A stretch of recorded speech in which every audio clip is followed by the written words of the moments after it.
Bismillahirrahmanirrahim. Assalamu alaykum, hurmatli ko'rmanlar. İstiqlal kundalik xabarlarini ko'rishingizga qizg'in qarshi olamiz. Men Arshidin Ediqot. Tövəndə vatanimiz Sharqiy Turkiston va dunyo kun tartibiga aloqador muhim xabarlarni huzuringizga sunamiz. Qani diqqatinglar ekranimizda bo'lsin. Irqiy qirg'inchilikqa chetilgan Germaniya shirkati Sharqiy Turkistondan rasmiy chekindi. Sharqiy Turkistondagi irqiy qirg'inchilikqa chetishliq bo'lish bilan ayblangan Germaniyaning dongli ximiya sanoati shirkati BASF Sharqiy Turkistondagi ishki Xitoy shirkati bilan hamkorligini to'liq oxirlashtirgan bo'lib, mazkur shirkatlardagi piyini setishni tamomlagan. Germaniya shirkati BASF uzun mazgildan buyon Xitoyning Sharqiy Turkistonda ijro qilayotgan irqiy qirg'inchilik jinoyatiga chetishliq bo'lish bilan ko'p tanqidga va bisimga uchirgan bo'lib, shirkat bultur 2-oyda Sharqiy Turkistondagi ishki Xitoy shirkati bilan hamkorligini oxirlashtirganligini, mazkur shirkatlardagi piyini sotganligini e'lon qilgan edi. BASF shirkati 22 fevral e'lon qilgan bayonotida Ko'liga joylashgan ishki Xitoy shirkatidagi piyni Singapur Verde ximiya guruhiga setib berganligini bildirgan. Ammo setib berish so'mmasiga aloqador ma'lumotlarni oshkorlamagan.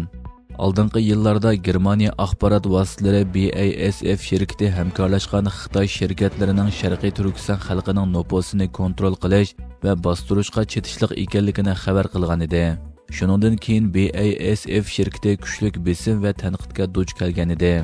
Bulardan sirt Germaniyaning avtomobil magnati Volkswagen shirkatimi eng qattiq tanqidga uchirgan xalqaro shirkatlardan biri bo'lib, mazkur shirkat bultur 11-oyda Urumchidagi tarmoq zavodini va Turpandagi sinoq yo'lini Xitoy shirkatiga setib o'tadiganligini e'lon qilgan edi.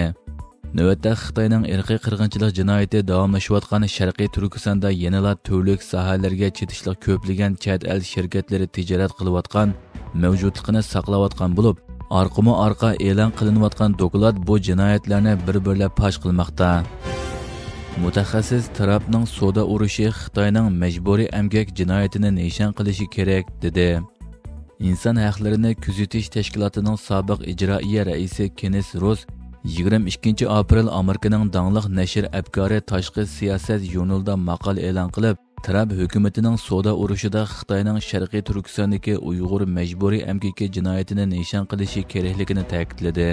Kenneth Ross maqolasida Uyg'urlarning navbatdagi ahvolini tafsili tilga olgan bo'lib, Xitoyning Uyg'urlarni keng ko'lamda jazo lagerlariga qamagandan sirt, ularni majburiy emgakka solganligi, Sharqiy Turkistondagi qattiq nazorat sistemasi, assimilyatsiya siyosati, diniy bostirish, o'lima ziyolilarni keng ko'lamda tutqun qilish, nupus cheklash, Xitoylarni Uyg'urlarning uylariga o'rinlashtirish qatorliq turli jinoyatlarini bayon qilgan. Kenneth Ross oldingi navbatlik Trump davrida Xitoyning Sharqiy Turkistondagi jinoyatlarining irqiy qirg'inchilik deb muayyanlashtirganligini, Biden hukumati davrida ma'qullangan Uyg'ur majburiy emgakini cheklash qonunining sunilishida navbatdagi tashqi ishlar ministri Marco Rubioning boshlamchilik qilganligini, shundaqdimi Trumpning ilgari bu masalaga parvosiz qarg'anligini, hatto uning Xi Jinpingga Uyg'urlarni keng ko'lamda tutib turishni dal qilishga tegishli ish deb aytganligining xabar qilinganligini tilg'ilib o'tgan. Kenneth Ross boshqa davlatlar haqida to'xtalib, Yevropa ittifoqining majburiy emgak mahsulotlarining importini cheklashga aloqador siyosati bor ekanligini, ammo maxsus Uyg'ur majburiy emgakini cheklash haqida qaror yo'qligini, bu sababli 2022-yili Sharqiy Turkistondan Yevropaga kirgizilgan mallarning 30% dan ortiq ko'payganligini, shunga Trump hukumati Yevropa ittifoqiga va shundaqla Angliya, Kanada, Avstraliya qatorliq davlatlarga Uyg'ur majburiy emgaki mahsulotlarini uzul-kesil cheklash haqida bisim qilishi kerakligini ta'kidlagan. Kenneth Ross maqolning oxirida Trumpning savdo urushida majburiy emgakni nishon qilishining amaliyotda Amerikaga nisbatan qo'sh g'alaba elib kelganligini, bu bir tarafning Xitoyning inson haqlari dafsanchiligiga qarshi turish bilan birga, yana Xitoy shirkatlarining majburiy emgak orqali arzon baholiq mahsulot ishlab chiqarishdek adolatsiz raqobatiga zarba berganligini ta'kidlagan. Ukraina Xitoyning Rossiyani texnika bilan ta'minlaganligini aybladi. Ukraina prezidenti Volodymyr Zelenskiy Xitoy askarlarining Rossiya qo'shinida urushga qatnashganligini va Xitoyning Rossiyani qurol-yarog' bilan ta'minlaganligini orqama-orqa oshkorlagandan keyin Yana Xitoylarning Rossiyadagi odamsiz havo apparati dron ishlab chiqarish zavodida ishlayotganligini e'lon qildi. Reuters agentligining bu vaqtdagi xabarida bildirilishicha, Zelenskiy 22 apreldagi axborot e'lon qilish yig'inida yuqorqi so'zlarni o'ttirg'a qo'ygan bo'lib, u Rossiyaning Xitoyning urushda ishlatadigan odamsiz havo apparati ishlab chiqarish texnikasiga erishayotganligiga ishorat qilgan. Rossiya bilan Ukrainaning urush to'xtatishni qo'lga keltirish tirishchiliklari davomlashayotgan bir paytda Zelenskiyning Xitoyga aloqador bayonotlari alohida diqqat qo'zg'agan. Xabarda qayd qilinishicha, Ukraina tashqi ishlar ministrligi Xitoy elchisini chaqirib, bu masalalarni o'tirg'a qo'ygan va ayblashlarni isbotlaydigan dalillarni Xitoy elchisiga topshirgan. Xitoy hozirga qadar o'z askarlarining Rossiya uchun urushga qatnashganligini, Rossiyani qurol-yarog' va ilg'or texnika bilan ta'minlaganligini inkor qildi va aksicha Ukrainaning Xitoyni asossiz ayblaganligi haqida jar soldi. Trump Xitoyga qo'yilgan bojni tuvalitishi mumkinligini bildirdi.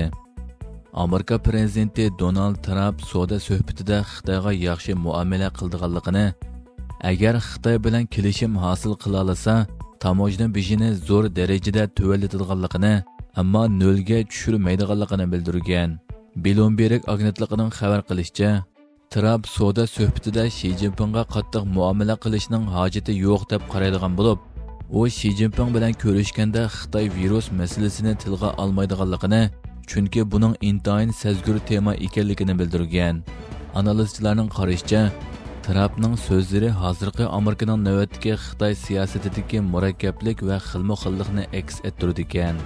Amerika Xitoyning ko'plagan mollariga 145%, ayrim mahsulotlarga 245% boj qo'ygan bo'lib, Xitoy bo'lsa buningdan o'ch ilish uchun Amerika mollariga qo'yilgan bojni 125% ga chiqargan. Tamojna beji Xitoyga kuchli ta'sir ko'rsatgan bo'lib, ma'lum bo'lishicha bir qism Xitoy tijoratchilari besilib qolgan eksport mollarini Xitoy ichida setish orqali krizisni hal qilishga tirishmoqda ekan.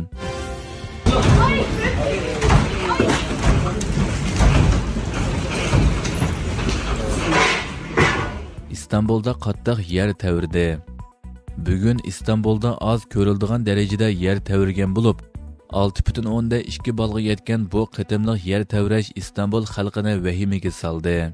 23 aprel İstanbul vaqti soat 12 dan 49 da İstanbul shahrida 6,2 bal yer tavirgan bo'lib, ko'plagan rayonlarda his qilindi. Tavrinish 10 sekund atrofida davomlashgan bo'lib, İstanbul xalqi uylaridan chiqib bir necha soat maydon ko'chalarda panohlandi. Bildirilishicha, hozirga qadar hech qanday o'lim yetim ahvoli ko'rilmagan. Hurmatli ko'ruvchilar, bugungi xabarimiz mushu yerda oyoqlashdi. Ko'rganingizga rahmat. Atigi programmada ko'rishguncha omon bo'lgaysizlar. Allohga omonat.